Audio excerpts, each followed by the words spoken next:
සම්රාජ්‍ය වැදගත් වෙන්න හේතු ටික. එයා ලංකා ඉතිහාසයේ පළවෙනි ලම්බකර්ණ වංශයේ පාලකයා. දෙවැන්න ශ්‍රී ලංකා ඉතිහාසයේ ප්‍රථම වරට මහවැව් ඉදි කරනවා.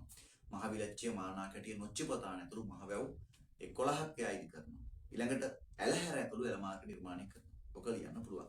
එහෙම ලංකාවේ මහවැව් නිර්මාණය කරන්නෙම ඉන්දියාවේ ක්‍රිෂ්ණගංගා මිටියාවතේ ඇතිවෙච්ච ආහාර අර්බුදයකට ලංකාවෙන් සහල් පිටරට යවනවා.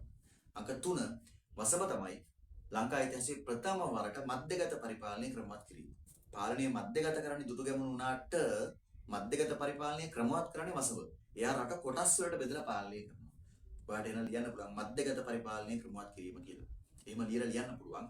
වසඹගේ කාලේ වසඹ අනුරාධපුරයේ මහරජතුමා වෙලා ඉන්නකොට ඔහු යටතේ නිලධාරීන් පත් කරලා රට ආස්ථාන හේවත් පරිපාලන දිස්ත්‍රික්ක වලට බෙදුවා. ඒක පැහැදිලි වෙනවා යාපනයෙන් හම්බ වෙච්ච වල්ලිපුරම් රන්පතෙන්.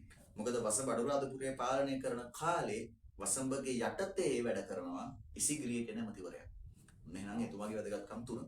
දෙවැනි ප්‍රශ්නේ පළවෙනි විජයබාහු ලංකා ඉතිහාසයේ වැදගත් වෙන්නේ ඇයි කියලා අහයි. අංක 1 එයා තමයි පොළොන්නරු රාජධානිය ආරම්භ පාලකයා. ලංකාවේ අනුරාධපුරයට පස්සේ ලිහිවිච්ච වැදගත්ම රාජධානිය තමයි පොළොන්නරුව. ඒ වගේ සුවිශේෂී රාජධානියක් ආරම්භ කිරීමේ වගකීම ගෞරවය හම්බ වෙන්නේ පළවෙනි විජයබාහුට. ඔහු පොඩි කාලේ හැදෙනුවේ කිත්ති කියලා. ඔහුට රජ වෙන්න උදව් කරන්නේ සිත්නාරුබින් බුදල්නා. ඒ පිළිබඳව 50 කඩුව තම සන්නසේ තියෙනවා. විජයබාහු රජතුමා ගැන අඹගමුව සෙල්ලිපිය තියෙනවා. ඔය ටික ලියන්න පුළුවන්. දෙවැන්න විදේශාධිපත්‍යයෙන් රට නිදහස් කර ගැනීම.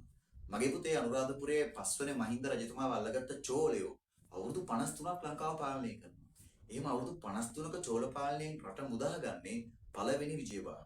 ඔයාලට ඒක විස්තර කරන්න පුළුවන්. තෙවැන්න චෝලයෝ ලංකාව පාලනය කරද්දී බෞද්ධ ආගම බිඳුවටම වැටුණා. ඒ නිසා පළවෙනි විජයබාහුගේ තව වැදගත්කමක් තමයි බෞද්ධ ආගම නගා සිටුවීම.